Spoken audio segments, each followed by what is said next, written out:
চট্টগ্রাম ১৪ আসনে এক নাটকীয় লড়াইয়ের মধ্য দিয়ে প্রায় ৫ দশকের প্রভাব প্রতিপত্তির ইতি ঘটল কর্নেল অবসরপ্রাপ্ত অলি আহমেদের রাজনৈতিক অধ্যায়ের। লিবারেল ডেমোক্রেটিক পার্টি এলডিপি সভাপতি অলি নিজে নির্বাচন না করে ছেলেকে প্রার্থী করেছিলেন, কিন্তু শেষ পর্যন্ত ছাতা প্রতীকের প্রার্থী ওমর ফারুক হেরে গেছেন ধানের শীষের প্রার্থী জসিমউদ্দিন আহমেদের কাছে। ফলে স্থানীয় রাজনীতিতে অলির ঘাঁটি হিসেবে পরিচিত চন্দনাইশ আসনটিতে এক যুগান্তকারী পরিবর্তনের সাক্ষী হলো।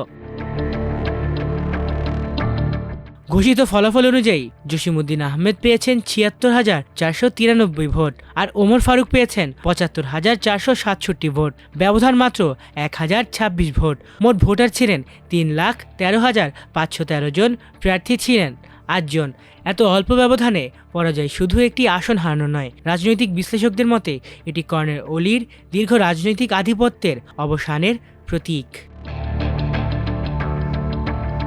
১৯৮১ সালে উপনির্বাচনে ধানের শীষের প্রতীক নিয়ে সংসদ সদস্য নির্বাচিত হওয়ার মধ্য দিয়ে জাতীয় রাজনীতিতে উত্থান ঘটে অলির। পরবর্তী সময়ে তিনি একাধিকবার সংসদ সদস্য নির্বাচিত হন। ১৯৮৬, ৮৮, ৯১, ৯৬ ও ২০০১। ১৯৯১ সালে বাংলাদেশ জাতীয়তাবাদী দল বিএনপি সরকারের প্রথম মেয়াদে যোগাযোগ মন্ত্রীর দায়িত্ব পালন করেন। সে সময় চন্দনাইশে সড়ক ও অবকাঠামো উন্নয়নে ভূমিকা রেখে স্থানীয়ভাবে শক্ত ভিত্তি গড়ে তোলেন তিনি। দলমত নির্বিশেষে ভোটারদের সমর্থন পেয়ে দীর্ঘ সময় আসনটি নিজের নিয়ন্ত্রণে রাখেন।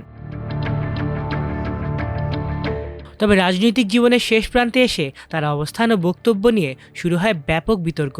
বিএনপি থেকে বেরিয়ে ২০০৬ সালে এলডিপি গঠন করেন অলি আহমেদ। ২০০৮ সালের নির্বাচনে ছাতা প্রতীক নিয়ে জয়ী হন, কিন্তু সময়ের সঙ্গে সঙ্গে তার রাজনৈতিক অবস্থান বদলাতে থাকে। যে জামাত ইসলামীর বিরোধিতা তিনি দীর্ঘদিন করেছেন, শেষ বয়সে এসে সেই জামাত নেতৃত্বাধীন জোটে যোগ দেওয়ায় স্থানীয় ভোটারদের একাংশ বিরূপ প্রতিক্রিয়া দেখান। রাজনৈতিক পর্যবেক্ষকদের ভাষ্য, এই অবস্থান পরিবর্তন ভোটার মধ্যে দ্বিধা ও অনাস্থা তৈরি করেছে। শুধু তাই নয়, বিএনপির সঙ্গে সম্পর্ক ছেদের পর দলটির বিরুদ্ধে প্রকাশ্য সমালোচনা, স্বাধীনতার ঘোষণার ইতিহাস নিয়ে বিতর্কিত মন্তব্য এবং নিজেকে ঘটনা প্রবাহের কেন্দ্রীয় চরিত্র হিসেবে উপস্থাপনের চেষ্টাও তাকে সমালোচনার মুখে ফেলে।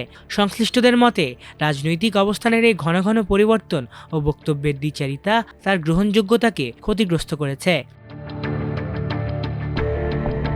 এবারে নির্বাচনে অলি নিজে প্রার্থী না হয়ে ছেলেকে উত্তরসূরি হিসেবে প্রতিষ্ঠিত করার চেষ্টা করেন, কিন্তু সেই কৌশলও সফল হয়নি। নির্বাচনী প্রচারণায় কর্নেল অলি ও জসিমউদ্দিন একে অপরের বিরুদ্ধে তীব্র ভাষায় আক্রমণ চালান। জসিমউদ্দিনকে টাকার কুমির আখ্যা দিয়ে সমালোচনা করা হলেও শেষ পর্যন্ত ভোটের মাঠে সুবিধা পান তিনি। উল্লেখ্য যে জসিমউদ্দিন আগে আওয়ামী লীগের ঘনিষ্ঠ ব্যবসায়ী হিসেবে পরিচিত ছিলেন, পরে বিএনপিতে যোগ দিয়ে দলীয় মনোনয়ন পান।